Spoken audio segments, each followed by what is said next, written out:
हाँ, नमस्कार, मेरा नाम हर्ष है। नीरज जी को छायावाद और प्रगतिवाद का सेतु माना जाता है।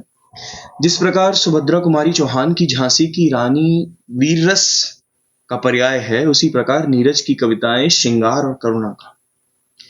उन्होंने हमेशा ये माना है कि एक कवि का जीवन संघर्षों से भरा होता है। जैसा कि हम उनकी दूसरी प्रसिद्ध रचना में देख सकते हैं, जिसका शीर्षक है कि मैंने बस चलना सीखा है। इस कविता का शीर्षक जो मैं आज पढ़ने वाला हूँ वो है मेरा नाम लिया जाएगा।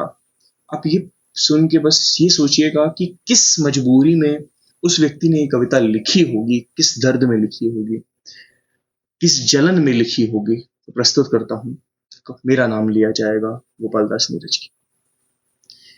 आंसू जब सम्मानित होंगे मुझको याद किया जाएगा, कि आंसू जब सम्मानित होंगे मुझको याद किया जाएगा। जहां प्रेम का चर्चा होगा मेरा नाम लिया जाएगा। मानपत्र में नहीं लिख सका, कि मानपत्र में नहीं लिख सका राजभवन के सम्मानों का। मैं तो वाशिक रहा जन्म से सुंदरता के वीरानों का। लेकिन था मालूम नहीं ये, केवल इस गलती के कारण सारी उम्र भटकने वाला मुझको श्राप दिया जाएगा। खिलने को तैयार नहीं थी तुलसी भी जिनके आंगन में, कि खिलने को तैयार नहीं थी तुलसी भी जिनके आंगन में। मैंने भर भर दिए सितारे उनके मटमैले दामन में। पीड़ा के संग रास रचाया, आंख भरी तो झूम के गाया। जैसे मैं जी लिया किसी से, क्या इस तरह जिया जाएगा। काजल और कटाक्षों पर तो रीझ रही थी दुनिया सारी।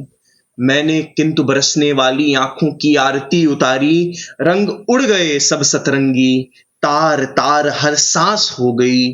फटा हुआ ये कुर्ता अब तो ज्यादा नहीं सिया जाएगा। जब भी कोई सपना टूटा मेरी आंख वहां बरसी है।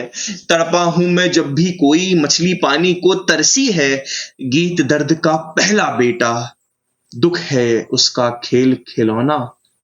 कविता तब मीरा होगी जब हंसकर जहर पिया जाए, कि कविता तब मीरा होगी जब हंसकर जहर पिया जाएगा।